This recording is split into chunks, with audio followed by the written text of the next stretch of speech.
وہ جناب بچڑیاں کھڑی ہیں، لیکن پہلے ان درختوں کے نیچے باندھی ہوئی تھی، صبح سے بارش لگی ہوئی ہے۔ بچڑیاں جو ہے وہ بھیگتی رہی ہیں۔ پھر ابھی میں نے ان کو چھت کے نیچے کیا ہے، تھوڑا بہت میں نے بولا چلو کچھ نہ کچھ سہارا ہو جائے۔ پہلے آگے پیچھے چراتا تھا، آج ان کو بوسا وغیرہ ڈالوں گا تاکہ یہ جو ہے وہ کچھ نہ کچھ پیٹ بھر لیں۔ باقی یہ دیکھو گیٹ کے سامنے میں نے تھوڑا سا بند لگایا ہوا ہے، اس کی وجہ یہی ہے کہ ادھر بہت سخت اور بہت زیادہ اور جوشیلا تیز پانی آتا ہے۔ اس طرف سے پانی آتا ہے، یہ جو پہاڑ ادھر نظر آ رہے ہیں نا، ان پہاڑوں کی طرف سے پانی آتا ہے۔ یہ سارا ایریا جو آپ کو نظر آ رہا ہے نا، یہ سارا وہ ان درختوں سے لے کر ان گھروں سے لے کر ادھر تک یہ درمیان کا ایریا پانی کا ہے۔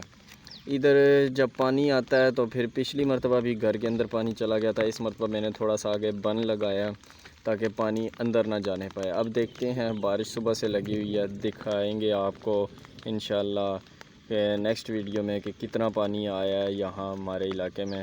باقی ابھی میں آپ کو مرغیاں بھی دکھاتا ہوں، مرغیوں کا کیا حال ہے۔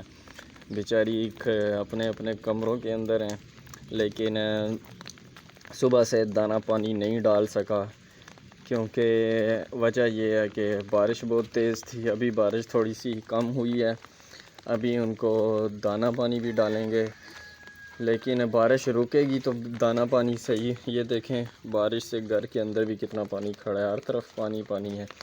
اور آپ لوگوں نے بتانا ہے کہ کس کس علاقے میں بارش ہو رہی ہے۔ تو جناب کھڈلوں کے اندر ہی اب تھوڑی بہت خوراک ڈالنی پڑے گی جب تک بارش نہیں رکتی۔ جب بارش رک جائے گی پھر انشاءاللہ ان کو باہر نکالیں گے۔ بکریاں بیچاری کھڑی ہیں، بیٹھ نہیں سکتی، بارش تیز ہے، سمجھ لگی ہے۔ یہ بکریوں کا حال ہے جناب۔ بکریاں بھی آج آپ لوگوں کو دکھاتے ہیں، ویسے تو آگے پیچھے ہوتی ہیں، باہر ہوتی ہیں، جس کی وجہ سے صحیح طرح دکھا نہیں سکتے۔ یہ میرا مونو ہے، یہ مونی ہے۔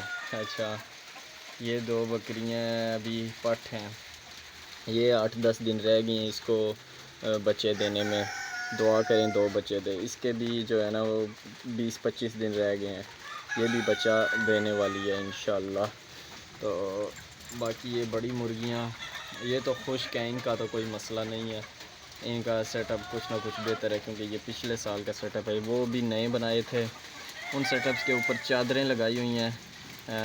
خیر وہ پانی اندر تو نہیں جا رہا، لیکن تھوڑی بہت جو بارش کی چھٹ ہوتی ہے نا وہ اندر جا رہی ہے۔ باقی دوستو دعا کرو بارش جلدی رک جائے، پھر انشاءاللہ ان کو باہر نکال کے کوئی نہ کوئی فیڈ وغیرہ ان کو ڈالیں گے انشاءاللہ۔ باقی یہ دیکھ لیں گھر کا حال بھی، ہر طرف پانی پانی ہے، 3-4 گھنٹے ہو گئے ہیں اس کو بارش کو لگے ہوئے۔ باقی اللہ خیر کرے، اب دیکھتے ہیں کیا ہوتا ہے۔